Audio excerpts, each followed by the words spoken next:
தொடர்ந்து நான் இந்த நேரம் கடந்து போகிறது. அதனால் இந்த சத்தியத்தில் நான் தொடர்ந்து இந்த நாட்களில் தியானித்துக் கொண்டிருக்கிறேன். இந்த எபிரேய புத்தகத்தினுடைய இந்த 11ஆம் அதிகாரத்தில், ஏனென்றால் அதனுடைய முகவரிகள் எல்லாம் நான் சொல்ல வேண்டிய அவசியம் இருக்காது. ஒவ்வொரு முறையும் நான் அதை சொல்லி அதில் ஒரு 5-10 நிமிஷம் ஓடிதானே இன்னைக்கு ஒரு முக்கியமான காரியத்தை பேச வேண்டும் என்று கர்த்தர் ஏவி கொண்டிருக்கிறபடினாலே நான் அதிகமான இன்ட்ரடக்ஷனில் செலவு பண்ணாதபடிக்கு பாருங்கள், இந்த இந்த அதிகாரத்தில் விசுவாசத்தை குறித்து உங்களோடு கூட பேசி கொண்டிருக்கிறேன். விசுவாசமானது நம்பப்படுகளின் உறுதியும் காணப்படாதவைகளின் நிச்சயம். படாதவைகள் நிச்சயம் சொல்லுங்க, படாதவைகள் நிச்சயம். நான் இன்னும் பார்க்காதத நம்பிக்கொண்டிருக்கிறேன். அதுதான் இந்த வாழ்க்கையில் இயேசு இருக்கிறான்ற நிச்சயமா இருக்கிறது. ஆமேன் சொல்லுங்க. நான் பார்க்கல சொல்லுங்க. வீடு வாங்குறவங்க சொல்லுங்க, வீடு வாங்கல, அந்த வீடு எப்படி இருக்குன்னு தெரியாது, ஆனா கர்த்தர் எனக்கு நல்ல வீட்டை தருவார் எனக்கு தெரியும். திருமணம் ஆகாதவங்க சொல்லுங்க, திருமணம் ஆனவங்க சொல்லக்கூடாது. திருமணம் ஆகல, ஐயோ கொஞ்சம் பேர் தான் இருக்கிறீங்களா? எல்லாருக்கும் திருமணம் ஆயிடுச்சா? திருமணம் ஆகல, என் மாப்பிள்ளை எப்படி இருப்பாருன்னு தெரியாது. மாமியார் மாமனார் இருக்கிறவங்க சொல்லுங்க, மாப்பிள்ளை எப்படி இருப்பாருன்னு தெரியாது, ஆனா நம்புறேன் நல்ல மாப்பிள்ளைய கர்த்தர் வச்சிருக்கிறாரு. நம்புறீங்களா? பிள்ளை பெறாதவங்க சொல்லுங்க, எனக்கு கர்த்தர் நல்ல பிள்ளைய தர்றாரு. எப்படி இருக்கும்னு தெரியாது. வெள்ளையா இருக்குமா, கருப்பா இருக்குமா, மூக்கு கூர்மையா இருக்குமா, தொட்டா ரத்தம் வருமா, சுண்டனா, என்னென்னமோ நம்ம எதிர்பார்க்கிறோம்ல, குவாலிஃபிகேஷன்ஸ் நிறைய விஷயங்கள் எதிர்பார்க்கிறோம். ஆனா எனக்கு தெரியும் கர்த்தர் தருவார். நம்பப்படுகிற உறுதி. எல்லாம் சத்தமா சொல்லி பாருங்களேன். காணப்படாதவன் நிச்சயம். இதைதான் இந்த 11ஆம் அதிகாரத்தில் அநேகருடைய உதாரணத்தினுடைய அவருடைய உதாரணத்தை, அவருடைய வாழ்க்கையில் நடந்த அவருடைய அநேக இக்கட்டுகள் மத்தியில கர்த்தர் கொடுத்த வாக்குத்தத்தத்தை அவர்கள் எவ்விதமாய் உறுதியாய் பற்றி கொண்டு எவ்வளவாய் அதை என்ன பண்றாங்க, சார்ந்திருந்து ஜெயித்தார்கள் என்று சொல்லி என்ன பண்றோம், இந்த சத்தியத்துல நம்ம பார்த்து கொண்டிருக்கிறோம். அநேகருக்கு இது பிரயோஜனமா இருக்கிறது.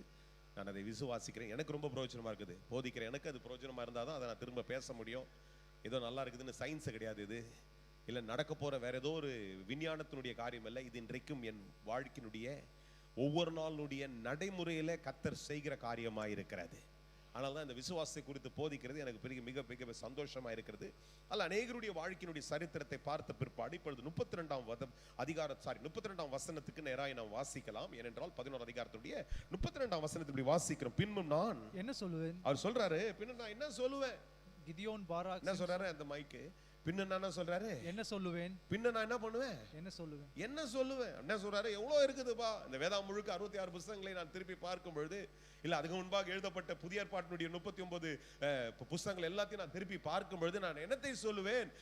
எங்களுடைய வாழ்க்கையில கர்த்தர் பல காரியங்களை செய்திருக்கிறார். எல்லாவற்றையும் நான் எழுதி கொண்டே இருப்பேன் என்றால் நேரமும் காலமும் போதாது. அதனால குறிப்பிட்டு சிலருடைய பெயர்களை மாத்திரம் நான் குறிப்பிடுகிறேன் என்று சொல்லி அவர் சொல்கிறார். கிதியோன், பாராக், சிம்சோன், யெப்தா, தாவீது, சாமுவேல் என்பவர்கள் என்று சொல்லி ஒரு சின்ன ஒரு லிஸ்ட் மாத்திரம் சொல்லிட்டு இப்ப அடுத்த வசனத்தை வாசிப்போம். விசுவாசத்தினாலே அவர்கள் ராஜ்யங்களை ஜெயித்தார்கள். சொல்லுங்க, ஜெயித்தார்கள் சொல்லுங்க. நீதியை நடப்பித்தார்கள் சொல்லுங்க எல்லாரும். வாக்குத்தத்தங்களை பெற்றார்கள் சொல்லுங்க. சிங்கங்களின் வாய்களை அடைத்தார்கள் சொல்லுங்க. அக்கினியின் உக்கிரத்தை அவித்தார்கள் சொல்லுங்க. பட்டயக்கருக்கு தப்பினார்கள் சொல்லுங்க. பலவீனத்தில் பலம் கொண்டார்கள் சொல்லுங்க. யுத்தத்தில் வல்லவரானார்கள் சொல்லுங்க. அந்நியருடைய சேனைகளை முறியடித்தார்கள் சொல்லுங்க. அல்லேலூயா. பாருங்க, பல காரியங்களை அவர்கள் செய்தார்கள் என்று சொல்லி ஒரு சாராம்சமாய் ஒரு சம்மரியா என்ன பண்றாரு, 2 வசனங்களிலே எபிரேய ஆக்கியோன் குறிப்பிடுகிறார். ஆனால் அவர் சொல்லிட்டாரு, எனக்கு நேரம் பத்தாது, நேரம் போதாதுன்றாரு. எனக்கு நேரம் இருக்குதுன்ட்டு நான் விசுவாசிக்கிறேன். ஆமென். என்ன சொல்றேன், நானு 1ஆம் தேதி காலையில உங்களுக்கு ஒரு வசனத்தை விளக்கினேன். நிறைய பேர் எனக்கு ஃபீட்பேக் மாத்திரம் சொன்னாங்க, இப்படிப்பட்ட ஒரு விளக்கம் இந்த வசனத்தை பார்த்தபோது எனக்கு ரொம்ப உற்சாகமா இருந்தது என்று சொல்லி, இங்கேயும் சரி ஆன்லைன்லயும் அநேகருடைய வாழ்க்கையில சந்தோஷமா இருந்தது என்று சொன்னார்கள். நல்லது. வசனம் அப்படிப்பட்டதாக இருக்கிறது. வசனத்துல ஒவ்வொரு முறையும் கர்த்தர் வெவ்வேறுபட்ட வெளிப்பாடுகளை கொண்டு வந்து கொண்டே தான் இருக்கிறார். ஆமென். பாருங்க, இதுல வெவ்வேறுபட்டவர்களை நாம் கடந்த நாட்களில் தியானித்தோம். கிதியோனை குறித்து பார்த்தோம், பாராக்கை குறித்து பார்த்தோம். ஆமென். சிம்சோனை குறித்து இதெல்லாம் கேட்ட பேரா இருக்குது. இன்றைக்கு இன்னொரு பேரை நான் உங்களுக்கு சொல்றேன். அவர் பேர் என்னதுங்க, யெப்தா. உண்மையாவே யெப்தாவை பத்தி எத்தனை பேர் கேள்விப்பட்டிருக்கிறீங்க? சும்மா தைரியமா கை தூக்குங்க, பரவாயில்ல. யெப்தாவை நான் கேட்டிருக்கிறேன், யெப்தாவை பற்றி வாசித்து இருக்கிறேன் அப்படின்னு சொல்கிறவங்க எத்தனை பேர்? சும்மா ஜெயிச்சு ஒரு 4 பேர் 5 பேர் தான். ரைட். மற்றவங்களாம் அடிக்கடி, ஏன்னா இதெல்லாம் பாருங்க, பைபிளில் வேதாமத்தில் ஆபிரகாம் பற்றி எல்லாருக்கும் தெரியும், ஈசாக்கு பற்றி எல்லாருக்கும் தெரியும், யாக்கோபை பற்றி தெரியும், பவுலை பற்றி தெரியும், பேதுருவை பற்றி தெரியும். இதெல்லாம் பார்த்தீங்கன்னா நிறைய நேரத்தில் நம்ம வீட்டில் இருக்கிற 7 பசங்களில் 2 பசங்க பேர் நல்லா என்ன பண்ணுவோம், அடிக்கடி கொஞ்சம் ஸ்மார்ட்டாகவே இருக்கக்கூடிய பசங்க மாதிரி இருக்குன்னு நினச்சிப்போம். இல்லை, ஆனால் எல்லா பிள்ளைங்களும் நல்ல பிள்ளைங்க தான். எல்லா பிள்ளைகளுடைய வாழ்க்கையில் என்ன இருக்குது சொல்லுங்களேன்? ஒரு திட்டம் இருக்குது. எல்லா பிள்ளைகளுடைய வாழ்க்கையிலும் தேவன் இருக்கிறார். எல்லா பிள்ளைகளையும் கர்த்தர் உருவாக்கி இருக்கிறார். எல்லா பிள்ளைகளையும் கர்த்தர் சாட்சியாய் வைத்திருக்கிறார். அப்படிதான் இந்த வசனத்தை நான் இந்த வாசிக்கும் பொழுது நானும் கூட உங்களை மாதிரி தான் தெரியாது இல்லை அவாய்ட் பண்ணுறது. இதெல்லாம் ஒரு ஒரு நம்ம எப்பவுமே சூஸ் பண்ணும்போது இங்கி பிங்கி பாக்கி போட்டு சூஸ் பண்ணுற மாதிரி என்ன பண்ணுவோம், நிறைய நேரத்தில் இந்த பேர் ரொம்ப ஸ்டால் வாட்டாக இருக்குது, இந்த பேரை யூஸ் பண்ண நல்லா இருக்கும்னு என்ன பண்ணுறோம், நிறைய நேரத்தில் நம்ம யூஸ் பண்ணுற பேராக தான் நிறைய நேரத்தில் கடந்து வரும். ஆனால் எப்தாவை குறித்து நான் வாசித்து கொண்டிருந்த இந்த வாரத்தில் ஒரு சில முறைகள் வாசித்தேன். ஒரு சில முறை என்றால் ஒவ்வொரு முறையும் நான் அதை ஆயத்தப்படுத்தும் பொழுது உண்மையாக என் இருதயத்தில் இந்த மனுஷனுடைய இந்த வைராக்கியத்தை குறித்து நான் மிக மிக தொடப்பட்டேன். பயங்கரமான வைராக்கியத்தை குறித்து நான் தொடப்பட்டேன். எப்தாவை குறித்து நியாயாதிபதியின் புத்தகத்தில் நான் அந்த இடத்துக்கு தான் நேராக போனோம்.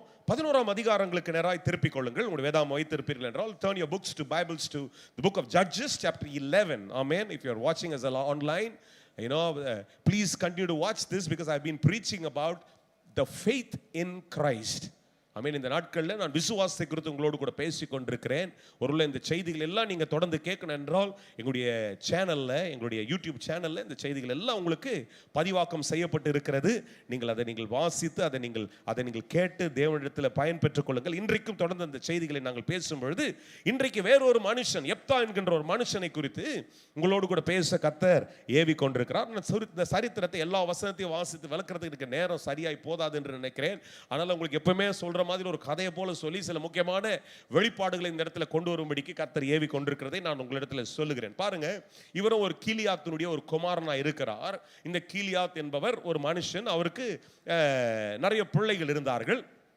அதில் லீகலாக பிறந்த பிள்ளைங்க, இல்லீகலாக பிறந்த பிள்ளைங்க, அப்படிதான் என்ன பண்ணணும் சொல்லணும். ஆமேன். லீகலாக பிறந்தவங்க, இல்லீகலாக பிறந்தவங்க. இந்த எப்தா பார்த்தீங்கன்னா இல்லீகலாக பிறந்தவர். ஆமேன். அது அவருக்கு சரியாய் ஒரு நல்ல என்ன பண்ண திருமணமாகி, இன்னைக்கு லீகல்னா என்ன சொல்ற திருமணமாக 4 விஷயத்தையும் பார்த்து நட்சத்திரத்தை பார்த்து எல்லாம் கல்யாணம் பண்ணால் அது மனைவிடுவாங்க. இல்லை வேறு விதத்தில் பண்ணால் அது என்ன பண்ணாங்க, சரியாய் பிறக்கவில்லை. அப்படிதான் என்ன பண்ணாரு, எப்தா பிறந்தார். உங்களுக்கு புரிய நினைக்கிறேன். இதை குறித்து நான் இன்னும் அதிகமாக விளக்க வேண்டிய அவசியம் இருக்காது.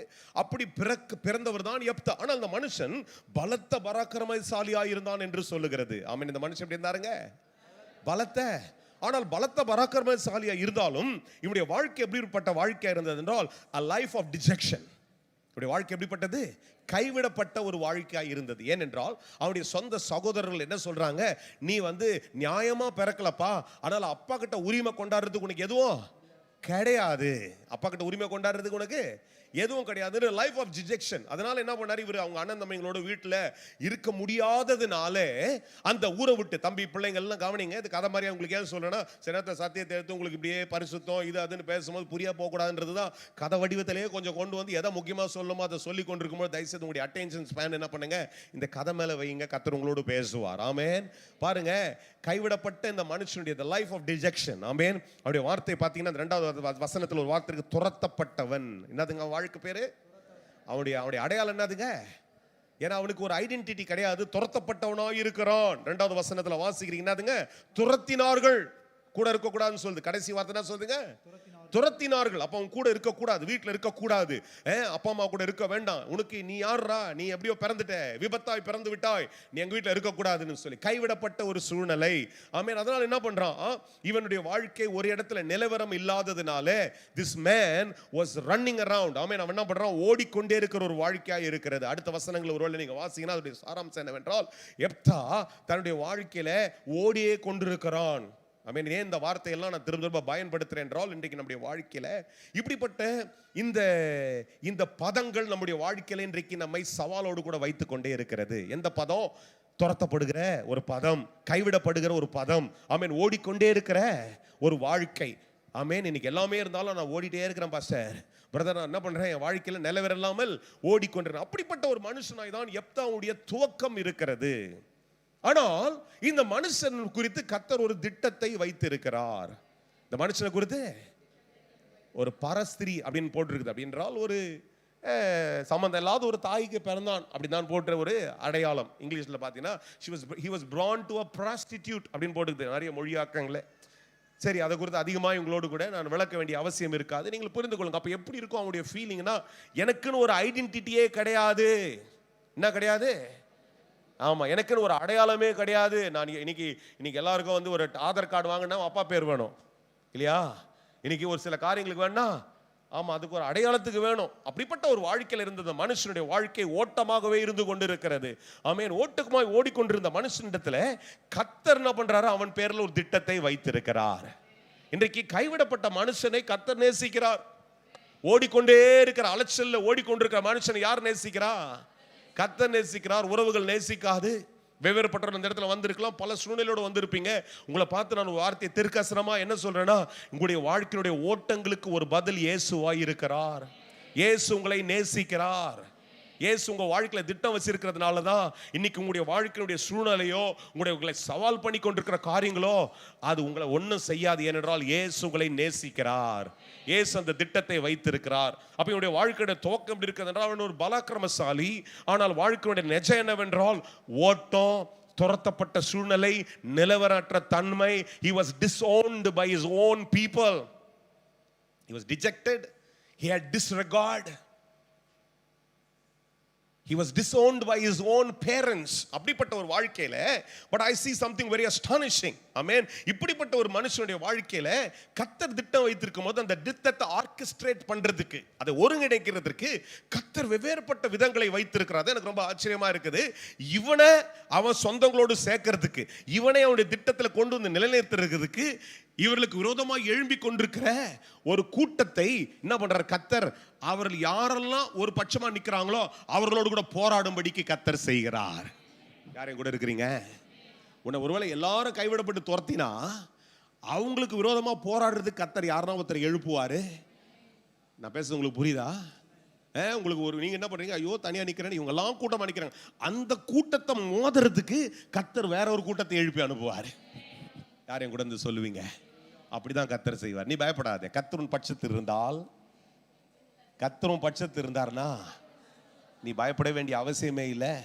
உனக்கு விரோதமா எழும்பி இருக்கிற கூட்டத்துக்கு நீ சண்டை போடாத. அந்த சண்டை போடுறதுக்கு ஒரு ஆளை கர்த்தர் ஏற்படுத்துவார். யார் சொல்லுவீங்க? அப்படி ஒரு கூட்டத்தை அவர் ஏற்படுத்த நீ போய் சண்டை போட வேண்டியது. அந்த சண்டை நிமித்தமாய் நீ வந்தாதான் அது சால்வ் ஆகும்னு கர்த்தர் என்ன பண்ணுவாரு? உன்னை கர்த்தர் கொண்டு போய் இணைப்பார். அதுதான் இந்த சரித்திரத்தில் நடந்த ஒரு பெரிய காரியம். This man was dejected. This man was disowned. This man was disregarded in his life and he was chased. He's been running around. He went and settled down somewhere else. வேற ஒரு இடத்துல போய் அவர் என்ன பண்ணிட்டாரு? அவர் போயிட்டார், வேற ஊருக்கே போயிட்டார். இந்த ஊர்ல இருந்தா மதிப்பு இல்லை, அண்ணன் இல்லை, அப்பா இல்லை, அம்மா இல்லை, எவனோ நமக்கு என்ன பண்ண மாட்டான், உதவி செய்ய மாட்டான். நம்ம பாட்டுன்னு போயிட்டு ஏதோ 4 பேர் நம்ம கூட இருந்து என்ன பண்ணுவாங்க, எவ்வளோ நம்ம குழப்ப பார்க்கலாண்டான்னு போனா இங்க என்ன நடக்குது என்றால் இவளுக்கு விரோதமாக ஒரு பெலிஸ்திய கூட்டம் என்ன பண்ணுதுங்க? அம்மோன் புத்திரர் என்ன பண்றாங்க? இஸ்ரவேலோடு கூட 4ஆம் வசனத்துல பாத்தீங்கன்னா சில நாளைக்கு பின்பு, சொல்லுங்க சில நாளைக்கு பின்பு. எல்லாவற்றுக்கும் ஒரு காலம் இருக்குதுன்னு சொல்லுங்க. எல்லாவற்றுக்கும் ஒரு காலம் இருக்கிறது. ஒதுக்கப்படுகிறதுக்கு ஒரு காலம் இருக்கிறது. கைவிடப்படுகிறதுக்கு ஒரு காலம் இருக்கிறது. அழுகிறதுக்கு ஒரு காலம் இருக்கிறது. மனம் நொந்து போகிறதுக்கு ஒரு காலம் இருக்கிறது. அந்த காலங்கள் முடியும் பொழுது கர்த்தர் உனக்கு ஒரு பதிலை தரும்படி உன் பட்சத்தில் எழுந்து வருகிறார். வெறும் கதையை சொல்லி போட்டு வரல இங்க வரல. நானு நல்லா கேளுங்க. உன் காலம் நிறைவேறும் பொழுது கர்த்தர் உன் பட்சத்தில் உனக்காய் காரியங்களை செய்யும்படிக்கு எழும்புகிறவராய் இருக்கிறார். யார் அதுக்காய் கரங்களை உயர்த்தி ஒரு சோத்திரம் சொல்லி சொல்லுவீங்க? உன் காலம் நிறைவேறும். சில நாள்கள் சென்ற பின்பு இவங்க நினைச்சாங்க இவனை துரத்திட்டோம், நம்ம பாட்டு நம்ம இடத்தெல்லாம் பட்டா போட்டுக்கிட்டு நம்ம பாட்டு நம்மளாம் வீட்டை கிட்ட கட்டிக்கிட்டு இந்த பையன் வரவே மாட்டான் அப்படின்னு நினைச்சிருந்தா யார் இவங்க பட்சத்தில் வந்து சண்டை போட மாட்டாங்களோ அம்மான் புத்திரர் அங்கே வந்து சண்டையா போடுறா. இப்போ அவங்க சொல்றாங்க அவர்கள் இஸ்ரவேல் மேல யுத்தம் பண்ணும் பொழுது கீலியாத்தின் மூப்பர் எல்லாரும் என்ன பண்றாங்க? இப்ப எங்க போறாங்க? எப்தாவை தேடி போறாங்க. சொல்லுங்க, ஒதுக்கப்பட்டவனை தேடி வருகிறதுக்கு கர்த்தர் ஒரு காலத்தை வைத்திருக்கிறார். சொல்லுங்க, ஒதுக்கப்பட்ட. ஒருவேளை நீ அப்படி ஃபீல் பண்றேன்னா அதனால தான் நான் ஸ்ட்ரெஸ் பண்ணிட்டே இருக்கிறேன். இன்னைக்கு ராத்திரியில் கர்த்தர் சொல்லும்படிக்கு என்னை ஏவி கொண்டிருக்கிற ரெண்டு பகுதியாக இதை பேசுகிறேன். முதல் பகுதியை நல்லா கேளுங்க. உன் வாழ்க்கையில் இருக்கிற டிஜெக்ஷன், உன் வாழ்க்கையில் இருக்கிற டிஸ்அக்ரிமெண்ட், உன் வாழ்க்கையில் இருக்கிற டிஸ்ஓனிங், சம்டைம்ஸ் யூ ஃபீல் எனக்கு யாருமே இல்லை, எனக்கு துணையில் என்ற உனக்காய் கர்த்தர் எழும்பி உன் பட்சத்தில் எதையோ ஒன்றை செய்கிறதற்கு வித்தியாசமாய் காரியங்களை கர்த்தர் செய்கிறவர். என்ன நடந்திருக்கணும்? அப்பா வந்திருக்கணும், இல்லை அம்மா வந்திருக்கணும், அண்ணனுங்களாம் வந்து வாப்பா வீட்டுக்கு வாடா தம்பி. இது ஒரு சரித்திரத்தில் நடந்திருக்குது, வேற ஒரு பகுதியெல்லாம் நடந்துக்குது. ஆனால் இங்கே கர்த்தர் என்ன பண்ணுறாருன்னா இவங்களை போட்டு அட்டாக் பண்ணுறதுக்கு கர்த்தர் வேற ஒரு கூட்டத்தை எழுப்புறாரு. சொல்லுங்க, அவங்க அட்டாக் பண்ணுறதுக்கு வேற ஒரு கூட்டத்தை எழுப்புவார். நீ நினைச்சுப்ப எங்க மாமா இப்படி பண்ணிட்டாரு, எங்க மாமாவை காம்ப்ரமைஸ் பண்ணி சித்தப்பா போய் செய்வாரு. இல்ல, மாமாவுக்கு ஆபீஸ்ல ஒரு பிரச்சனையை கொடுப்பாரு. என்ன பண்ணுவாரு? மாமாக்கு ஆபீஸ்ல ஒரு பெரிய பிரச்சனையா பண்ணி மாமா அங்கே உட்காந்து ஐயோ என் மருமகனை இப்படி பண்ணிட்டேனே, மருமகன்கிட்ட முதல்ல என்ன பண்ணலாம், நானு காம்ப்ரமைஸ் ஆயிட்டாதான் இந்த பிரச்சனை எனக்கு சால்வ் ஆகும்னு கர்த்தர் வேற விதத்துல செய்கிறவராய் இருக்கிறார். அப்போ ஆண்டவர் பாருங்க, இந்த மனுஷன் எதிர்பாராத விதத்துல இப்ப வர்றாங்க எல்லாரும். 6ஆம் வசனத்துல எப்தாவை நோக்கி, நீ வந்து நாங்கள் அம்மன் புத்திரரோடு கூட யுத்தம் பண்ண எங்களுக்கு ஆமா சேனாதிபதியா இருக்க வேண்டும் என்று என்ன சொல்றாங்க. இப்ப என்ன கேக்குறாங்கன்னா, இவனை துரத்திட்டா என்ன சொன்னாங்க, டேய் நீ அனாதை பையன், ஒன்னுத்துக்கு உதவாதவன், எங்க கூடலாம் இருக்கக்கூடாதுன்னு சொன்னவங்களே இங்கிலீஷ்ல சொல்லுது, they wanted him to become their commander. சொல்லுங்க, என்னவா கமாண்டர்? என்ன தெரியுமா? கமாண்டர் என்ன தெரியுமா? எல்லாருக்கும் மேல நிக்கிற ஒரு அதிகாரியாய் கர்த்தர் மாற்றுகிறதற்கு ஒரு திட்டம் வைத்திருக்கிறார். யார் என் கூட இருக்கிறீங்க? எத்தனை பேர்? ஒதுக்கப்பட்டவன், புறமதிக்கப்பட்டவன், கைவிடப்பட்டவன், அசட்டை பண்ணப்பட்டவன், ஏளனம் பண்ணப்பட்டவனுக்கு இன்னைக்கு இன்னும் வந்து அவங்களே கேட்கறாங்க தெரியுமா, வா நீ எங்களுக்கு அதிகாரியா இருக்க வேண்டாம். சொல்லுங்க, என்ன கேட்கறாங்க? அதிகாரியா? இவருக்கே ஒரு எப்படி இருந்திருக்கும், என்னடா இது, இவனு தான் சொன்னானுங்க, நீங்க போடா எங்க வாடா, இங்க இருக்காதரா, எங்க வீடு எதிர்க்கலாம் நிக்காதரா, எங்க வீட்டு பக்கத்துல வரக்கூடாதுடா, நீ வந்தாடா, நீ வந்தாவே நல்லா இல்லடா அப்படின்னு பேசுறவங்க நீங்க என்ன சொல்றாங்க, நீங்க எனக்கு அதிகாரியாய் மாற வேண்டும் என்று சொல்லி அழைக்கிறார்கள். சரி போட்டோம். 7ஆம் வசனத்துல வாசிக்க, அதுக்கு எப்தா சொல்றாரு, பார்த்து நீங்கள் அல்லவா என்னை பகைத்து என்ன சொல்றாரு, நீங்கள் அல்லவா என்னை, நீங்க தானப்பா என்ன டிஸ்ஓன் பண்ணீங்க, நீங்க தானப்பா என்னை துரத்தினீர்கள், நீங்க தானப்பா என் தகப்பன் வீட்டுல இருந்து என்ன பண்ணீங்க, என்னை துரத்தினீர்கள், இப்பொழுது உங்களுக்கு ஆபத்து நேரிடுகிறது சமயத்தில் என்னிடத்தில் ஏன் வருகிறீர்கள், ஏன் வர்றீங்கன்னு கேட்கிறார். அல்லேலூயா. சில நேரத்துல உனக்கு விரோதமா பேசுற இடத்துல நின்னு நீ உன் பலத்தோடு பேசுறதுக்கு கர்த்தர் ஒரு காலத்தை வச்சிருக்கிறார். தட்டுங்க, ஒரு 4-5 பேர் தட்டுங்க, நல்லா தட்டுங்க, நல்லது. பேசவே முடியல பாஸ்டர், எப்ப பார்த்தாலும் டாமினேட் பண்ணிடுறான் சார், எப்ப பார்த்தாலும் எதனா ஒன்று சொன்னா டாமினேட் பண்ணிடுறான். அவங்ககிட்ட இருக்கிற பலத்தை வச்சு என்ன டாமினேட் பண்ணிடுறான், அவங்ககிட்ட இருக்கிற அதிகாரத்தை வச்சு என்ன பண்றான், டாமினேட் பண்ணிடுறான். அவங்க கூட இருக்கிற ஆட்களை வச்சு என்ன பண்றான், டாமினேட் பண்ணிடுறான். ஆனா கர்த்தர் ஒரு காலத்தை வச்சிருக்கிறார். ஒதுக்கப்படுகிறதுக்கு எப்படி ஒரு காலம் இருக்கிறதோ, உன்னை அதிகாரத்துல கொண்டு வரதுக்கு கர்த்தர் ஒரு காலத்தை வச்சிருக்கிறார். யார் அதை பெற்றுக்கொள்றீங்க இன்னைக்கு ராத்திரி? ஒதுக்கப்படுகிறது ஒரு காலம் உண்டு. சொல்லுங்க, ஒதுக்கப்படுகிறதுக்கு காலம் உண்டு. அதிகாரத்தில் செயல்படுறதுக்கு ஒரு காலத்தை கர்த்தர் வைத்திருக்கிறார். அதனால தான் என் டைட்டில், இன்னைக்கு சர்மனோட title dejected yet dominated and dynamic ன்னு போட்டிருந்தேன். அல்லேலூயா. இன்னைக்கு என் டைட்டிலிங் அதான் நான் கொடுத்தேன். தம்ப்நெயிலுக்காக டைட்டில் எடுப்போம், இந்த தம்ப்நெயில் போடுறதுனால டைட்டில் நான் இங்கே அடிக்கடி டைட்டில் நான் சொல்ல மாட்டேன். ஆனால் ஒருவேளை இந்த டைட்டில் பிடிச்சா எழுதி வச்சுங்க. Okay, many times we face dejection, but God has a time appropriate that he will make you dominant. ஆமென். உன்னை ஆளுகை செய்கிறவனாய் கர்த்தர் மாற்றுகிறது ஒரு காலகட்டத்தை வைத்திருக்கிறார். அன்னைக்கு உன்கிட்ட இருக்கிற கிருபை, உன்கிட்ட இருக்கிற அபிஷேகம், உன் மேல இருக்கிற ஆசீர்வாதம், உன்னை எதற்காக கர்த்தர் தேர்ந்தெடுத்தாரோ அது உன்னிலிருந்து செயல்படுகிற காலமாய் மாறிக்கொண்டே இருக்கும். யார் என் கூட இருந்து சொல்லுவீங்க, என் கர்த்தர் அப்படிப்பட்டவர் தான். இங்க பெருசா இந்த மனுஷனுடைய சரித்திரமே ஒரு 2 அதிகாரத்தோடு முடிஞ்சிடுது. நிறைய விலாவரியாய் சிலருடைய சரித்திரம் பார்த்தீங்கன்னா ஒரு 40, 30, 25 இல்லை 10 அதிகாரம் இப்படி எழுதப்பட்டிருக்குது. அதனால ரொம்ப விலாவரியா அவர் ஃபீலிங்ஸ் எல்லாம் இங்கே எழுதல. பட் நான் உட்காந்து யோசிச்சு பார்த்தேன், ஒரு ஒதுக்கப்பட்ட மனுஷனுடைய ஃபீலிங் எப்படி இருக்கும்? அழுகை. ஒரு ஒதுக்கப்பட்ட மனுஷனுடைய ஃபீலிங் என்னது? மனநொந்து, கசப்பு, வாழ்க்கையினுடைய நிலவரமே இல்லாத ஒரு ஒதுக்கப்பட்ட மனுஷனுடைய ஒரு ஃபீலிங்கா இருக்கும். ஆனா கர்த்தர் அப்படி விடுகிறவர் அல்ல. எப்தாவுடைய வாழ்க்கையில கர்த்தர் அப்படி விடவில்லை. பாருங்க என்ன அழகா இருக்குது. எப்தாவுடைய வாழ்க்கையில சொல்றாரு, இப்ப எப்படி பேசுறாரு, ரிவர்ஸ் பண்றாரு. எப்படி பேசுறாரு? நீங்க என்ன பண்றீங்க, உங்களுக்கு ஆபத்து நடுகிற சமயத்துல நீங்க என்ன பண்றீங்க, என்னிடத்துல வருகிறீர்கள் என்றார். அல்லேலூயா. அதுக்கு கீலியாத்தின் மூப்பர்கள் என்ன சொல்றாங்க, எப்தாவை நோக்கி, எங்களோட கூட வந்து அம்மோன் புத்திரரோடு கூட யுத்தம் பண்ணி கீலியாத்தின் குடிகளாகிய எங்கள் அனைவர் மேல என்ன பண்ணுங்க, என்ன சொல்றாங்க இப்ப சொல்லுங்க. யாருங்க அவன்? கொஞ்ச நாளுக்கு முன்னாடி யாருங்க அவன்? துரத்தப்பட்டவன், ஒதுக்கப்பட்டவன். டேய், ஊரு பேர் தெரியாதவன்டா நீ, அம்மா அட்ரஸ் இல்லாதவன்டா நீ அப்படின்னு இன்னைக்கு என்ன யாரா மாறுறான்? என் தேவனால யார வேணாலும் என்ன வேணா பண்ண முடியும். என் கர்த்தரால உன் வேலையில ஒண்ணுமே இல்லாத உட்கார்ந்து கொண்டு கர்த்தர் உன்னை அதே வேலையில அதிகாரியாய் கர்த்தர் மாற்ற வல்லவராய் இருக்கிறார். எத்தனை பேர் அதை பெற்றுக்கொள்றீங்க? உன் குடும்பத்துல நீ ஒண்ணுத்துக்குமே பிரயோஜனம்னு சொல்லப்பட்ட உன்னை கர்த்தர் அந்த இடத்துல உயர்த்த வல்லவராய் இருக்கிறார். தேவனால முடியாது என்பது எதுவுமே இல்லை. இந்த சரித்திரத்தை நீங்க வேற கோணத்துல பார்த்துருந்தீங்கன்னா இன்னைக்கு இந்த சரித்திரத்துல நான் வேற ஒரு கோணத்துல உங்களோட கூட சொல்லும்படி கர்த்தர் சொல்லி கொண்டு இருக்கிறார். அல்லேலூயா.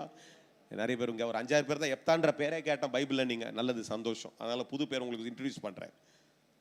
எப்தான்ற பேர் என்ன பண்றேன், எனக்கு தெரிஞ்சு இது வரைக்கும் எந்த பிள்ளையோட பேரை எப்தான் வச்ச மாதிரி நான் இது வரைக்கும் கேட்டு கிராஸ் பண்ணது இல்லை. எந்த பையனுடைய பேர் என்ன பண்ணல, எப்தானு வைக்கல.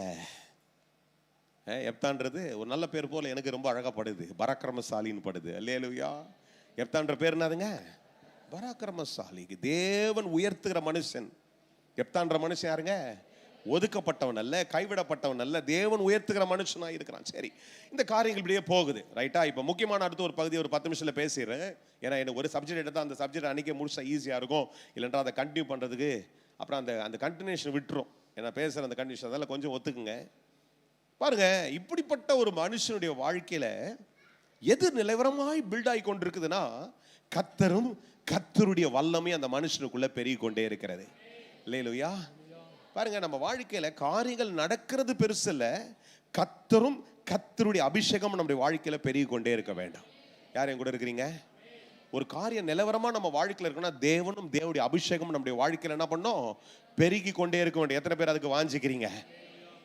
இந்த மனுஷனுடைய வாழ்க்கையில உலக பிரகாரமான ஒரு உயர்வு மாத்திரமல்ல, காரியங்கள் என்ன பண்ணுதுங்க, இந்த மனுஷனுடைய வாழ்க்கையில கர்த்தர் வைத்திருக்கிறதை கர்த்தர் என்ன பண்றாரு செய்யறதுக்கு. இப்ப பாருங்க, எங்க போறாரு இவரு, அவங்க கூப்பிட்டாங்கன்னு உடனே எனக்கு பதவி கிடைச்சிச்சு, எனக்கு என்ன பண்ண போறாங்க, ஏதோ ஒரு பெரிய சம்பளம், ஒரு பெரிய பேக்கேஜை போட்டு என்ன பண்ண போறாங்க, எனக்கு ஒரு நல்ல ஒரு பொசிஷனை தர போறாங்கன்னு சொல்லி அவர் என்ன பண்ண செயல்படவில்லை.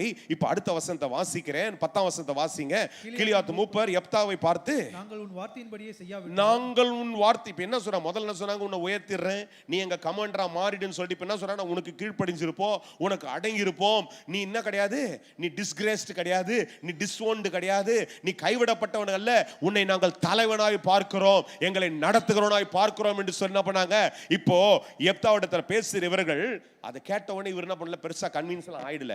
கல கவனிங்க, பேச உடனே என்ன பண்ணல, உடனே கன்வின்ஸ் எல்லாம் ஆயிடல. நமக்கு என்ன பண்ண தெரியுமா, உடனே ஒரு சேஞ்ச் வரும், வந்த உடனே ஓடி போய் கட்டி பிடிச்சி மாமி மாமா அப்படியே வீட்டுக்கே வந்து செட்டில் ஆயிடுறேன் இங்கே அப்படின்னுங்க. இல்ல துரத்தி விட்டார் மாமா, உடனே வீட்டுக்கு சேர்த்துட்டார், என்ன பண்றோம், அப்படியே போய் பாய தூய்மை போட்டு படுத்து ஹால்ல செட்டில் ஆகி நானே ரைட்டு வீட்டுக்கு வந்துட்டோம், அவ்வளோதான், பட்டா போட்டுடலாம், மாமா எழுதி கொடுத்துட போறாரு நம்ம கையிலன்ட்டு. வேற இடத்துல கூப்பிட்ட உடனே நம்ம செயல்பாடு உடனே. இப்போ நமக்கென்று ஒரு ஆண்டவர் இருக்கிறார், நம்முடைய வாழ்க்கையில் நடத்துகிற ஒரு கர்த்தர் ஒருத்தர் இருக்கிறார். அவர் யார் என்றால் ஆலோசனை கர்த்தர். யாரும் கூட இருக்கீங்க சொல்லுங்க, எந்த காரியத்துக்கு யார் ஆலோசனை தரணும்? பரிசுத்த ஆவியானவர் ஆலோசனை தருகிறவராய் இருக்கிறார். யாரும் கூட இருந்து சொல்வீங்க, பரிசுத்த ஆவியானவர் யாருங்க? நீயா தோன்றதை செய்யறது கர்த்தரிடத்திலிருந்து வர ஆலோசனை அல்ல. இதான் முக்கியமான சப்ஜெக்ட். 8 மணிக்கு தான் ஆரம்பிக்கிறேன், ஒரு 8:45 10க்கு முடிப்பேன்னு நினைக்கிறேன். பரவாயில்ல, கேட்டே போங்க. சொல்லுங்க, என்னதுங்க? பரிசுத்த ஆவியானவர் யாருங்க? ஆலோசனை தருகிற கர்த்தர். அல்லேலூயா. கர்த்தரிடத்துல பெறுகிற ஆலோசனை தான் வாழ்க்கையில நிலைக்கும். கர்த்தரிடத்துல வர ஆலோசனை தான் என்ன பண்ணும் வாழ்க்கையில நிலைக்கும். மாமா செய்யலாமா, மாமி செய்யலாமா, சித்தப்பா செய்யலாமா, சார் செய்யலாமா, அவங்களுக்கு தோணுதான் தான் சொல்லுவாங்களே தவிர பரிசுத்த ஆவியானவர் உன் வாழ்க்கையில எப்படி இருக்க வேண்டும் என்று உன்னை போதித்து நடத்துகிறவராய் இருக்கிறார். அல்லேலூயா. நான் உனக்கு போதித்து வழியை உண்மையில என் கண்ணை வைத்து. அல்லேலூயா. யார் இது கூட இருக்கிறீங்க? எத்தனை பேர் அதை சொல்லுவீங்க? இந்த வசனம் எத்தனை பேர் நம்புறீங்க? அப்ப நம்ம ஆலோசனை எங்க போகணும் sir? ஒதுக்கப்பட்டவன். See, emotionally we adapt immediately when there's a big change in our life. சாப்பாடே இல்லாதவனை கூட்டு போய் பிரியாணி வாங்கி கொடுத்தோம், அப்படியே அவுந்து சாப்பிடுவான் இல்லை? அப்படியே கூட்டு போய் 2 பாக்கெட் பிரியாணி வாங்கி போச்சுன்னா அவன் எப்படி சாப்பிடணும், போட்டு தலையை கூட உள்ள விட்டு சாப்பிடுவான். அந்த மாதிரி தான் சில நேரத்தில் contrast of how we react to situation is it's very different. But what I see from this man's life, இந்த மனுஷனுடைய வாழ்க்கையில நான் கற்றுக்கொண்ட பார்த்த ஒரு காரியம் என்ன தெரியுமா, ஒரு காம்ப்ரமைஸ் வந்த உடனே அது ஓடி போய் அப்படியே நேரம் எடுத்துக்கல. எங்க போறா தெரியுமா? முதல்ல தேவனுடைய பிரசன்னத்துக்கு போகிறான். யார் என் கூட இருக்கிறீங்க? ஒரு காரியம் எந்த இடத்துல இருந்து நமக்கு ஜெயமாய் மாற வேண்டும் என்றால் தேவனுடைய பிரசன்னத்திலிருந்து தான் ஜெயமாய் மாற வேண்டும். எத்தனை பேர் அதுக்கு கரங்களை உயர்த்தி ஜெபம் பண்றீங்க? ஆண்டவரே எனக்கு கொடுக்கிற பிசினஸ், இது கை தட்ட வேணாம், கையை தூக்கி ஜெபம் பண்ணணும். இதுக்கு சொல்லுங்க, என்ன சொல்லுங்க? ஆண்டவரே எனக்கு கொடுக்கிற பிசினஸ்ன்ற ஃபீலிங், ஆண்டவரே எனக்கு கொடுக்கிற இந்த பொண்ணுன்ற ஃபீலிங், எனக்கு கொடுக்கிற இந்த பையன்ற ஃபீலிங், ஆண்டவரே எனக்கு கொடுக்கிற இந்த அந்த வீடுன்ற ஃபீலிங், இதெல்லாம் ஆண்டவரே தேவ சமூகத்திலிருந்து ஆண்டவரே எனக்கு ஒரு வடிவாய் மாறி, அந்த தேவ பிரசன்னத்திலிருந்து என்னுடைய ஒத்தாசையாய் மாறி தேவனிடத்துல அது வரும்பொழுது அது ஜெயமாய் இருக்கும், அது நிலைக்கிற காரியமா இருக்கும். ஆண்டவர், எத்தனை பேர் என்னோட கூட சொல்றீங்க? எத்தனை பேர் அப்படி கரங்களை உயர்த்தி நீங்க ஜெபிக்கிறீங்க? ஆண்டவரே தேவனிடத்தில் வருகிற எல்லா ஈவும் நன்மையான ஈவுகளை தான் கர்த்தர் தருகிறார். நன்மையான எந்த ஈவும், பூர்ணமான எந்த ஆசீர்வாதத்தின் வரங்களும் ஜோதிகளின் பிதாவினிடத்திலிருந்து தோன்றி அது நம்ம இடத்துல வரும்பொழுது அது நிலைவரமான ஆசீர்வாதமா இருக்கும். சார், எப்தாவுக்கு அந்த ஒரு பெரிய வெளிப்பாடு. வேதாமத்தில் நீங்க வாசிக்கிற அந்த மனுஷனுடைய பெயர்கள் எல்லாம் இன்னைக்கு நீங்க பெற்றிருக்கிற முதிர்ச்சியை போல அவங்க பெற்றிருப்பார்களா என்றால் அது எனக்கு சந்தேகம். ஏனென்றால் அவளுக்கு இன்னைக்கு மாதிரி இவ்வளவு பெரிய பிரசங்கங்கள் கிடையாது, யூடியூப் கிடையாது, அது கிடையாது, இது கிடையாது, புக்ஸ் கிடையாது, பைபிள் கிடையாது. ஆனாலும் தேவன் தான் முக்கியமானவர், ஆண்டவர் தான் உண்மையானவர், அவரிடத்துல தான் என்னுடைய ஆலோசனையை பெற்றுக்கொள்ள வேண்டும் என்று சொல்லி என்ன பண்ணாங்க? கர்த்தரையே சார்ந்திருக்கிறவர்களா இருந்தார்கள். என் கூட இருக்கிறீங்களா? இப்ப பாருங்க, எப்தா பாருங்க என்ன பண்ற அடுத்த வசனம். அப்பொழுது எப்தா கிலியத்தின் மூப்பரோடு கூட போய் ஜனங்கள் அவனை தன் மேல் தலைவனா சேனாதிபதியா வைத்தார்கள். எப்தா தன் காரியங்கள் எல்லாம் எங்க போறான்? சொல்லுங்க, எங்க போறான்? எங்க போறான்? சொல்லுங்க, மிஸ்பா, கர்த்தருடைய சன்னிதானத்துல போய். மிஸ்பா என்றால் அல்லேலூயா, மிஸ்பா என்றால் என்னங்க? God is watching me. தேவன் என்னை காண்கின்ற தேவன். என்னை காண்கின்ற தேவனிடத்துல போய் என்ன பண்ணுவேன்? என் காரியத்தை அவரோடு கூட நான் என்ன பண்ணுவேன்? ஒப்பந்தம் பண்ணுவேன். யாரும் கூட இருக்கிறீங்க? என்னை காண்கின்ற தேவனிடத்துல என்ன பண்ணுவேன்? ஆமா, ஒரு காரியத்தை செய்யணும்னா பிரதர் சிஸ்டர், இமோஷனல் உனக்கு தோணுது, நல்லா இருக்குது, பச்சை கலர் நல்லா இருக்கும்னு பச்சை கலரை வாங்குறது, புடவை வாங்கிக்கோ, சட்டையை வாங்கிக்கோ. மஞ்சள் கலர் நல்லா இருக்கும்னு பெயிண்ட் வீட்டில் அடிக்கணும்னா அடிச்சுங்க. ஆனா ஒரு நிலவரமான ஒரு காரியத்தை செய்கிறதுக்கு கர்த்தருடைய சமூகத்தில் போய் முழங்கால் படிட்டு கர்த்தருடைய பிரசன்னத்தில் மிஸ்பாவே நீ உட்காருவாய் என்றால் அந்த காரியம் நிலைக்கிற காரியமா இருக்கும். அங்கதான் விசுவாசத்துடைய நிலைப்பாடு, கர்த்தர் அந்த இடத்துல உன்னை ஸ்தாபிக்கிறதா இருக்கும். தேவ பிள்ளையே, அல்லேலூயா. மிஸ்பாவில் போய் என்ன பண்றாரு? ஒரு ஒப்பந்தம் பண்றாரு. ஆமேன். மிஸ்பாவில் போய் என்ன பண்றாருங்க? ஒரு ஒப்பந்தம் பண்ற. ஆண்டவரே தேவனுடைய சன்னிதானத்தில் என்ன பண்றான்? ஆமா, இதனால என்ன பண்ணா தெரியுமா? இப்போ தேவனுடைய சன்னிதானத்தில் பண்ண இந்த மனுஷன் கர்த்தருடைய வல்லமையில நிரம்பினவனாய் மாறினான். அல்லேலூயா. கர்த்தருடைய வல்லமையில நிரம்பினவனாய் மாறினான். தேவ பிரசன்னத்தில் போய் என்ன பண்றான்? ஒரு பொருத்தனையை பண்றான். அல்லேலூயா. தேவ பிரசன்னத்தில் போய் என்ன பண்றான்? ஒரு பொருத்தனையை பண்றான். அல்லேலூயா. தேவ பிரசன்னத்தை பண்ணா அதுக்கப்புறம் இருக்கிற சரித்திரங்களை நீங்க வாசிங்க. அங்க ஒரு பாருங்க, அம்மோன் புத்திரரை போய் என்ன பண்றாங்க? அவங்க ஜெயிக்கிறாங்க. அம்மோன் புத்திரருடைய அநேக காரியங்கள் என்ன பண்றாங்க? அவங்க ஜெயிக்கிறதுக்கு முன்பாக இந்த மனுஷன் என்ன பண்றாரு? 28வது வசனங்களுக்கு நேராக வந்தீங்கன்னா, ஆனாலும் அம்மோன் புத்திரர் ராஜா தனக்கு எப்தா சொல்லி அனுப்பின வார்த்தைகளுக்கு செவி கொடாதே போனான். இவர் ஒரு காம்ப்ரமைஸ்க்காக பேசுறாரு, ஒரு காரியத்துக்காக பேசுறாரு. ஆனா அது என்ன பண்ணல? செட் ஆகல. ஏன்னா ஏறக்குறைய நீங்க 12ஆம் வசனத்திலிருந்து எடுத்து வாசி. ஏன்னா நேரம் கடந்து போறபடினால எனக்கு எல்லாவற்றையும் விளக்குறதுக்கு நேரம் இல்லை. ஆனால் முக்கியமான ஒரு காரியத்தில் அடுத்த ஒரு பகுதியில் நான் கடந்து வர்றேன். ஆமேன். பாருங்க, எங்க போய் நீ போய் ஒரு தேவ பிரசன்னத்தில் ஒப்பந்தம் பண்ணும் பொழுது பரிசுத்த ஆவியானவர் அதற்கு சாட்சியாய் நிற்கிறவராய் இருக்கிறார். சொல்லுங்க, தேவனிடத்தில் ஒப்பந்தம் பண்ணும் பொழுது, தேவ பிரசன்னத்தில் ஒப்பந்தம் பண்ணும் பொழுது பரிசுத்த ஆவியானவர் சாட்சியா இருக்கிறார். பரிசுத்த ஆவியானவர் என்னை நிரப்புகிறவராய் இருக்கிறார். பரிசுத்த ஆவியானவர் எனக்குள்ள நிரம்பி அந்த காரியத்தை செய்யும்படிக்கு என்னிலே செயல்படுகிறார். அந்த காரியத்தை செய்யறதுக்கு செயல்படுறது சரித்திரம் இல்லை, ஒரு கதை மாத்திரம் இல்லை. இந்த கதை இந்த வேதாமத்தில் எழுதப்பட்டது ஒரு பெரிய நோக்கம் இருக்கிறது. இந்த சரித்திரத்தை ஆண்டவர் அன்றைக்கு எழுதினவர்களை வைத்து எழுத வேண்டியதுக்கு ஒரு பெரிய நோக்கம். ஏனென்றால் அந்த மனுஷன் பாருங்க, புறமதிக்கப்பட்டவன், கைவிடப்பட்டவன், தள்ளப்பட்டவன், ஆனால் இப்பொழுது அழைக்கப்படுகிறான். அழைக்கப்பட்டவன் இன்றைக்கு என்ன பண்றான்? ஆளுகை செய்கிற அளவுக்கு கர்த்தர் என்ன பண்றான்? அவனுடைய வாழ்க்கையின் தரத்தை உயர்த்தி விட்டார். ஆனால் உயர்த்தப்பட்டவன் அதை சாதாரணமா உலக பிரகாரமா எடுத்து செயல்படாமல் தேவனுக்குள்ளே நின்று என்ன பண்றா? கர்த்தரில் நின்று நான் செய்ய வேண்டும் என்று ஒரு தீர்மானத்தோடு கூட செய்து கொண்டிருக்கிறான். ஆமேன். தேவ பிரசன்னத்தில் நின்று செய்கிற அந்த மனுஷன், இப்ப பாருங்க 29 வசனம் ரொம்ப முக்கியமானது. அப்பொழுது கர்த்தருடைய ஆவியானவர் யெப்தாவின் மேல் இறங்கினார். கீலேயாத்தையும் பெலிஸ்திய நாட்டையும் கடந்து போய் கீலேயாத்தில் இருக்கிற மிஸ்பாவுக்கு வந்து அங்கிருந்து அம்மோன் புத்திரருக்கு விரோதமாக போனான். அல்லேலூயா. கர்த்தருடைய ஆவியானவர் அவன் மேல் என்ன பண்ணார்? யெப்தாவின் மேல இறங்கினார். அல்லேலூயா. யெப்தாவின் மேல இறங்கின இவன் ஒரு முக்கியமான காரியம் பாருங்க. இன்றைக்கு கர்த்தர் உன்னை விசுவாசத்துல காரியங்களை செய்ய நடத்தும் பொழுது, ஆமென், கர்த்தருடைய ஆவியானவர் நிரப்புகிறார். சில காரியங்களை கர்த்தர் உனக்குள்ள ஏவுகிறார். விசுவாசத்தில் செயல்படுகிறது கர்த்தர் என்ன பண்றாருங்க? காரியத்தை செய்யும்படிக்கு ஏவுகிறார். இவன் என்ன பண்றாருங்க? அவர் நிரப்புனது மாத்திரமல்ல, அவர் என்ன ஏவுறார் தெரியுமா? பாருங்க, இவன் ஆவியினாலே இறங்கினார். பரிசுத்த ஆவியான கர்த்தருடைய ஆவியான யெப்தான் மேல் இறங்கினார். 30ஆம் வசனத்தை வாசிக்கிறப்ப யெப்தா கர்த்தருக்கு ஒரு பொருத்தனை பண்ணி, என்ன சொல்லுங்க? ஒரு பொருத்தனை. அப்ப பொருத்தனை எப்படி பண்றார் தெரியுமா? கர்த்தருடைய ஆவியானவருடைய ஏவுதல்னாலே பொருத்தனையை பண்ணுகிறார். அல்லேலூயா. பொருத்தனை எப்படி பண்ணணும் சொல்லுங்க? என் கையில பர்ஸ்ல இருக்கிற காசை வச்சு பொருத்தனை பண்ணக்கூடாது.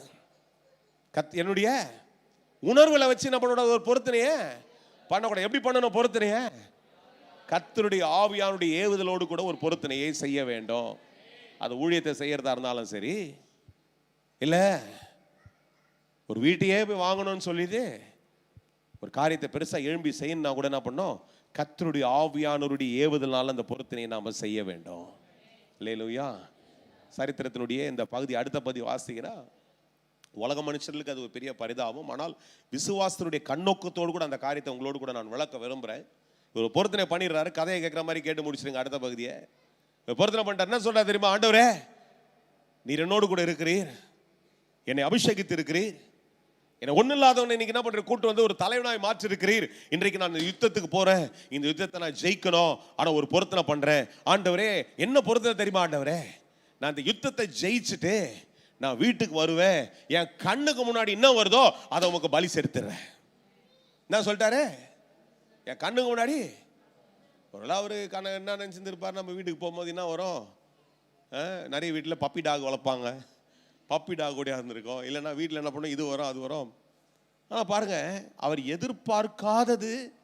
சில நேரங்கள் நம்ம பொருத்தனை பண்ணும்போது நம்ம என்ன பண்ணுறோன்னா, நீங்கள் நினச்சிக்கிறீங்க ஏதோ நான் தோன்ற இமோஷனில் பண்ணிட்டேன்னு. நீங்களும் அப்படி தான் நினச்சிருக்கலாம் இதில். ஆனால் என்னுடைய பெரிய ஒரு உள்நோக்கத்தில், ஒரு பெரிய ஆவிக்குரிய பார்வையில் இதை நான் பார்க்கும் பொழுது, கர்த்தருடைய ஆவியான ஒரு மனுஷனை ஏவும் பொழுது அவன் செய்கிற பொருத்தனை கர்த்தரால் உண்டாகிற பொருத்தனையாய் தான் இருக்கிறது. யாரும் கூட இருந்து சொல்லுவீங்க? கர்த்தருடைய ஆவியில உட்கார்ந்து ஒரு பொருத்தனை நீங்க செய்றீங்கன்னா அந்த பொருத்தனையை பரிசுத்த ஆவியானவர் ஏவி கொண்டிருக்கிறதா தான் இருக்கணும்.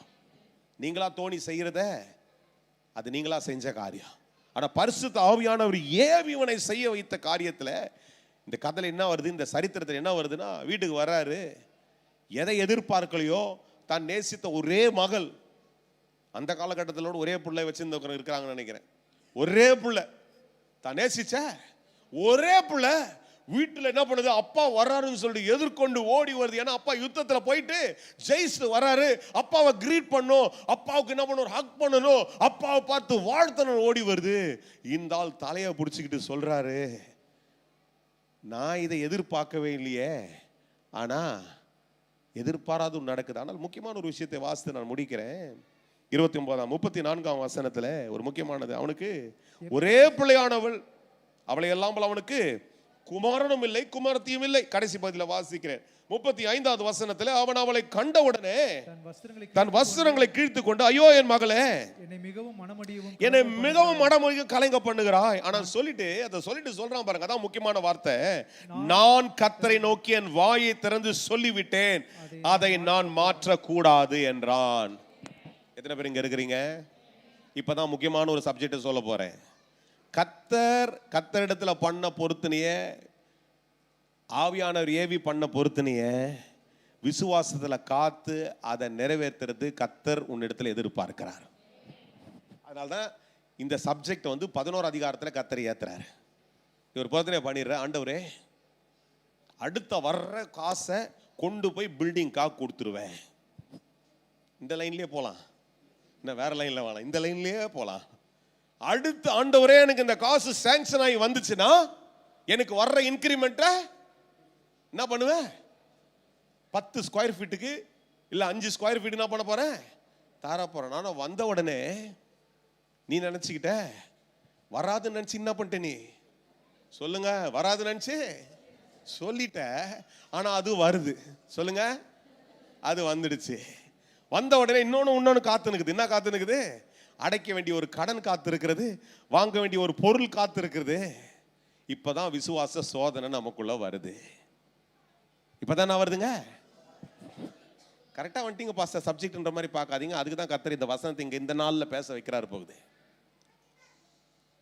பொருத்தனைய பண்ணிட்டினா நல்லா கவனிங்க. கர்த்தரை நோக்கி என் வாயை திறந்து சொல்லிவிட்டேன், நான் அதை மாற்ற கூடாது. விசுவாசத்துல ஒரு காரியத்தை கர்த்தருக்கு முன்னால நான் சொல்லிட்டேன், நான் செய்வேன், இந்த ஊழியத்துக்கு போறேன், இதை செய்வேன், இதுதான் கர்த்தரை அழைத்த அழைப்பு, இந்த காரியத்தை வாங்க போறேன், இத்தனை மணி நேரம் நான் ஜெபம் பண்ண போறேன், எல்லா சப்ஜெக்டையும் கவர் பண்ணலாம். இத்தனை மணி நேரம்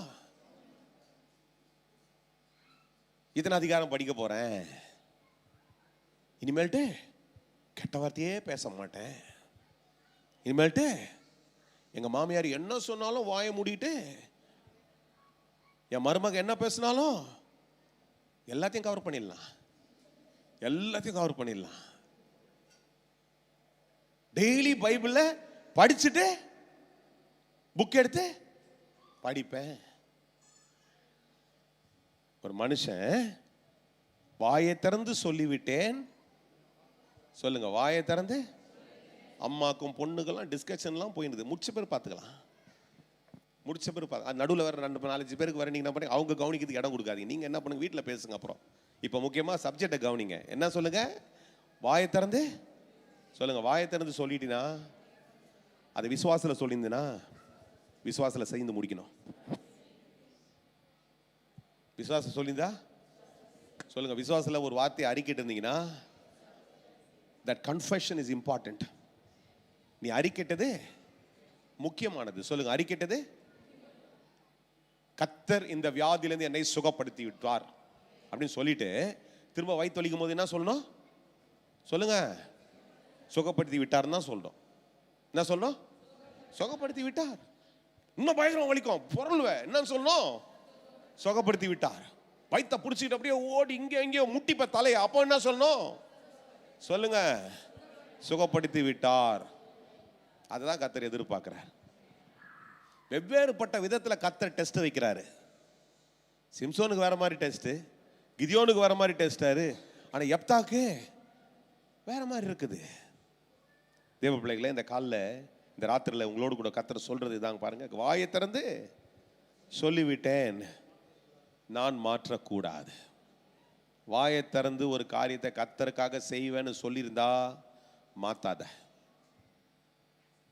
நாளைக்கு நம்ம என்ன பண்றோம்? ஆட் பண்றோம். எப்படி ஆட் பண்றோம்? கர்த்தாவே சொல்லிட்டு தான் கரெக்டு, இந்த காரியம் முடிச்சோடனே அதை செய்கிறேன், அந்த காரியமும் முடிஞ்சிடும்.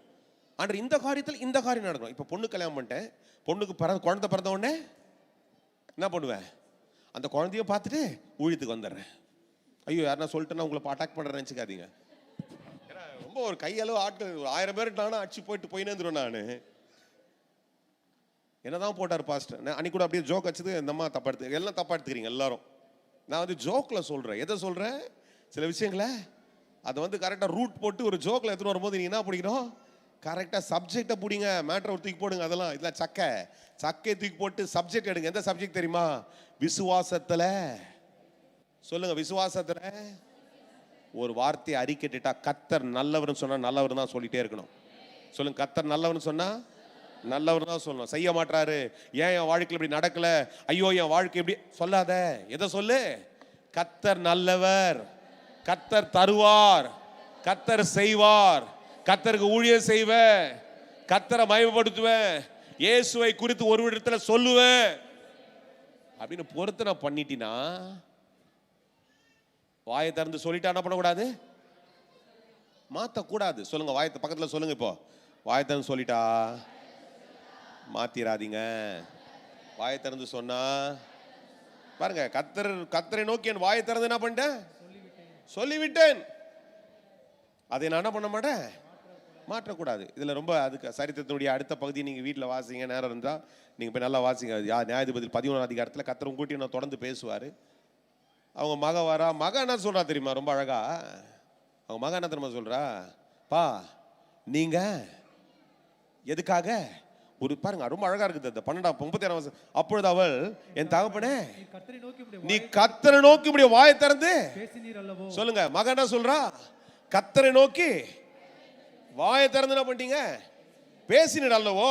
அம்மோன் புத்திரராகிய உம்முடைய சத்துருக்களுக்கு நீதியை சரிக்கட்டும் ஜெயத்தை கர்த்தர் உமக்கு கட்டளையிட்டபடினாலே வாயிலிருந்து புறப்பட்டபடியே எனக்கு செய்யும் என்றார். வாயிலிருந்து புறப்பட்டபடியே எனக்கு செய்யுங்க. அவர் நினைச்சாரு பொண்ணு அப்படியே விழுந்து ஒரு வழி ஆயிடும். இல்ல, அது நல்லா என்ன பண்ணுது? நின்று என்ன சொல்லுது? கர்த்தருக்கு சொன்னதை கர்த்தருக்கு செஞ்சு மூடி. யாரையும் கூட இருக்கிறீங்க? கர்த்தரிடத்துல ஒரு காரியத்தை சொன்னீங்கன்னா கர்த்தர் என்ன பண்றாருன்னா அதை செய்வார்னா அதுக்கு உத்தரவு எப்படி தருவார்? இங்க எனக்கு இது ஒரு பயங்கரமான இமோஷனலான சப்ஜெக்ட். ஒரு பொண்ணு செத்துட்டு இன்னொரு பொண்ணை தருவாருன்னா சொல்ல முடியாது என்னால. ஒரு வீடுனா கூட சொல்லிடலாம், ஒரு கார்னா சொல்லிடலாம், இல்ல வேற எதுனா ஒரு பொருள்னா சொல்லிடலாம். ஒரு புள்ளன்றது அது ஒரு பெரிய விஷயம். அதனால அந்த சப்ஜெக்ட்ல நான் அதை போய் என்ன பண்ண மாட்டேன், அந்த இமோஷனல் அட்டாக்லாம் பண்ண மாட்டேன். முக்கியமா பேசுறத மாத்திரம் பேசிட்டு போயிடுறேன். என்ன தெரியுமா சொல்றேன்? கர்த்தரிடத்துல ஒரு பொருத்தனை பண்ணா தேவ பிரசன்னத்திலிருந்து ஒரு பொருத்தனையை பண்ணுங்க. எங்கேருந்து பண்ணுங்க? தோன்றதை வச்சு பண்ணாதீங்க, வருமானத்தை வச்சு பண்ணாதீங்க, இல்லை யாரோ சொல்லிட்டாங்கன்னு பண்ணாதீங்க, யாரோ உங்களை என்ன பண்றாங்க வற்புறுத்துறாங்க என்ன பண்ணாதீங்க. அதனால தான் மிஸ்பாவில் போய் அவன் என்ன பண்றான்? அந்த பொருத்தனையை செய்கிறான். மிஸ்பாவில் கர்த்தருடைய ஆவியானவர் மேல பலமாய் இறங்குகிறார். கர்த்தருடைய ஆவியானவர் பலமாய் ஒரு மனுஷன் மேல இறங்குகிற பட்சத்தில் அவன் செய்கிற பொருத்தனையை கர்த்தர் அங்கீகரிக்கிறவராய் இருக்கிறார். சொல்லுங்க, அந்த பொருத்தனை யார் அங்கீகரிக்கிறா? கர்த்தர் அங்கீகரிக்கிறார். கர்த்தர் அதற்குரிய பிரதிபலனை தருவார். ரொம்ப கடினமான ஒரு காரியத்தை நீ பொருத்தனை பண்ணாலும் அதற்குரிய பதிலை கர்த்தர் பார்த்துக் கொள்வார். பயப்படாத, அதுக்குரிய காரியத்தை கர்த்தர் பார்த்துக் கொள்வார். ஆனா பொருத்தனை செஞ்சிட்டினா, வாயை திறந்து சொல்லிட்டினா அது விசுவாசத்தில் நிறைவேற்று. அதுதான் விசுவாசமா இருக்கிறது. இந்த பகுதியில் நீங்க வாசிக்கும் பொழுது அவன் என்ன தெரியுமா சொல்றாரு? நான் விசுவாசத்தில் ஒரு காரியத்தை எழுந்து சொல்லிட்டேன், அதை விசுவாசத்தில் நிறைவேற்றுவேன், அதனுடைய பதிலை கர்த்தர் பார்த்து கொள்வார். அல்லேலூயா. அதில் இருக்கிற இடங்களுடைய கரங்களை உயர்த்தி கர்த்தருடைய சமூகத்தில் ஜெபம் பண்ணுங்க. நேரம் கடந்து இந்த நேரத்தில் வந்ததுனால எல்லாரும் சொல்லுங்க, ஆண்டவரே நான் எடுக்கிற தீர்மானம் எல்லாம் தேவ பிரசன்னத்திலிருந்து எடுக்கிற தீர்மானமா இருக்கட்டும் ஆண்டவர். ஒரே ஒரு ஜெபத்தை எல்லாரும் நீங்க அப்படியே உட்கார்ந்து ஜெபத்தோடு கூட பண்ணிக்கொண்டே இருங்க. ஜெப பிரசன்னத்தில் தேவனுடைய சமூகத்தில் உட்கார்ந்து நீங்க சொல்லுங்க, ஆண்டவரே நான் எடுக்கிற தீர்மானங்கள் தேவனுடைய பிரசன்னத்தில் எடுக்கிற தீர்மானங்களாய் மாறட்டும் ஆண்டவரே. தேவனுடைய பிரசன்னத்தில் எடுக்கிற தீர்மானங்கள் ஆண்டவரே எல்லா ஆண்டவரே தேவ பிரசன்னத்திலிருந்து ஆண்டவரே நடக்கிற காரியங்கள் எப்பொழுது ஜெயத்தை தான் தரும் அல்ல ஆண்டவரே. அந்த தேவ பிரசன்னத்தில் தான் எடுக்கிற தீர்மானம் ஆண்டவரே வெற்றியை தருகிற தீர்மானமாய் மாறட்டும் ஆண்டவரே. அது சிறிதாய் பெரிதாகிலும் எல்லாவற்றிலும் கர்த்தர் என் பட்சத்தில் இருக்கிறீர் என்று சொல்லி ஆண்டவரே நான் விசுவாசிக்கிறேன். பாருங்க, இன்றைக்கு இந்த வாழ்க்கையில அநேக நேரங்களில் நீ தள்ளப்பட்டவனாய், ஒதுக்கப்பட்டவனாய், கைவிடப்பட்டவனாய், புறமதிக்கப்பட்டவனாய் நீ வாழ்க்கையை கடந்து வந்து கொண்டே இருக்கலாம். ஆனா பாருங்க, தள்ளப்பட்ட உன்னை யார் தள்ளினார்களோ அவர்களுக்கு விரோதமாய் அவர்களை கர்த்தர் உன் பட்சத்தில் கொண்டு வருகிறதற்கு அவர்களுக்கு விரோதமாய் கர்த்தர் செயல்பட்டு கொண்டே இருப்பார். நீ அதை கொடுத்து மனம் கலங்காம, நீ அதை குறித்து அழுவாதபடிக்கு நீ கர்த்தரை மாத்திரம் பார்த்து கொண்டு, இயேசுவை மாத்திரம் பார்த்து கொண்டு, இயேசு எனக்காய் என்ன கைவிட மாட்டாரு, என்னுடைய காரியத்தை இயேசு செய்வார் என்று சொல்லி நீ உன் டிசெக்ஷனை குறிச்சோ உன் டிஸ்ரிகார்டை குறிச்சோ நீ ஒரு நாளும் கலங்கி கொண்டிருக்காத. உனக்கு விரோதமாய் செயல்படுகிறவர்களை கர்த்தர் பார்த்து கொண்டு அவர்களுடைய பட்சத்தில் கர்த்தர் இறங்கி செயல்பட்டு கொண்டே இருப்பார்கள். அவர்கள் உன் பட்சத்தில் வருவார்கள். அவர்கள் உன் பட்சத்தில் வரும் பொழுது எந்த கனத்தை இழந்தாயோ, எந்த கைவிடப்பட்ட சூழ்நிலை நீ கடந்து வந்து கொண்டிருக்கிறாயோ அதை கர்த்தர் உன் பட்சத்தில் சாதகமாய் மாற்றி அவர்களுக்கே உதவி செய்யத்தக்கதாக ஆண்டவர் உன் பட்சத்திலிருந்து உனக்கு ஜெயத்தை தருவார். நீ ஜெயத்தோடு கூட எழுந்திருப்பாய். அந்த ஜெயத்தினால கர்த்தரோடு கூட இருக்கிறார் என்பதை கர்த்தர் நிரூபிப்பார். நீ ஜெயமாய் இருந்து கொண்டே இருப்பாய் என்று கர்த்தர் சொல்றாரு. இன்னைக்கு இந்த ராத்திரியில நம்ம இருக்கிற இடங்கள் எல்லாம் எழுந்து நின்று சொல்லுங்க, ஆண்டவரே ஒரு பகுதியில் கைவிடப்பட்டு ஒருவேளை கலங்கி இன்றைக்கு காரியங்கள் நடக்கலன்னு சொல்லி வந்தீங்கன்னா கர்த்தர் சொல்றாரு, இல்லப்பா உன் வாழ்க்கையில நான் திட்டத்தை வச்சிருக்கிறேன், அந்த திட்டத்தை நிறைவேற்றி முடிக்கிற நான் உனக்கு உதவி செய்கிறவராக இருக்கிறேன், உன்னை கைவிடவே மாட்டேன், உனக்கு உதவி செய்கிற கர்த்தர் நான், உன்னை விடவே மாட்டேன் என்று கர்த்தர் சொல்றாரு. அந்த திட்டத்தை நான் நிறைவேற்றுகிறதற்கு அதற்குரிய வழிகளை, அதற்குரிய ஆதாயத்தை, அதற்குரிய எல்லா மேகத்தை நான் பார்த்துப்பேன்னு கர்த்தர் சொல்றாரு. இன்னொரு பட்சத்தில் கர்த்தர் உன்னிடத்துல பேசின இன்னொரு வார்த்தையை விடாதீங்க. கர்த்தருடைய சமூகத்துல உன் வாயை திறந்து கர்த்தரிடத்துல செய்த பொருத்தனைய நிறைவேற்றாம இருக்காத, நிறைவேற்றாம இருக்காத, நிறைவேற்றாம இருக்காதீங்க, நிறைவேற்றுங்க. கர்த்தர் சொல்றாரு, பொருத்தனை பண்ணினா நிறைவேற்று. அது எவ்வளவு பெரிய பொருத்தனையா இருந்தாலும் கர்த்தருடைய சமூகத்தில் நிறைவேற்று. கர்த்தர் அதற்குரிய ஆசீர்வாதத்தை உன் வாழ்க்கையில செய்து முடிப்பார். அதற்குரிய பலனை கர்த்தர் உனக்கு தருவார். அதற்குரிய கனத்தை கர்த்தர் உனக்கு தருவார். அதற்குரிய பிரதிபலனை கர்த்தர் உனக்கு தருவார். அவர் செய்யாம இருக்க மாட்டாரு. இது கர்த்தரிடத்துல செய்த ஒரு பொருத்தனை. அதை நிறைவேற்றி முடி கர்த்தர் உனக்கு ஜெயமாய் காரியங்களை மாற்றி போடுவார்.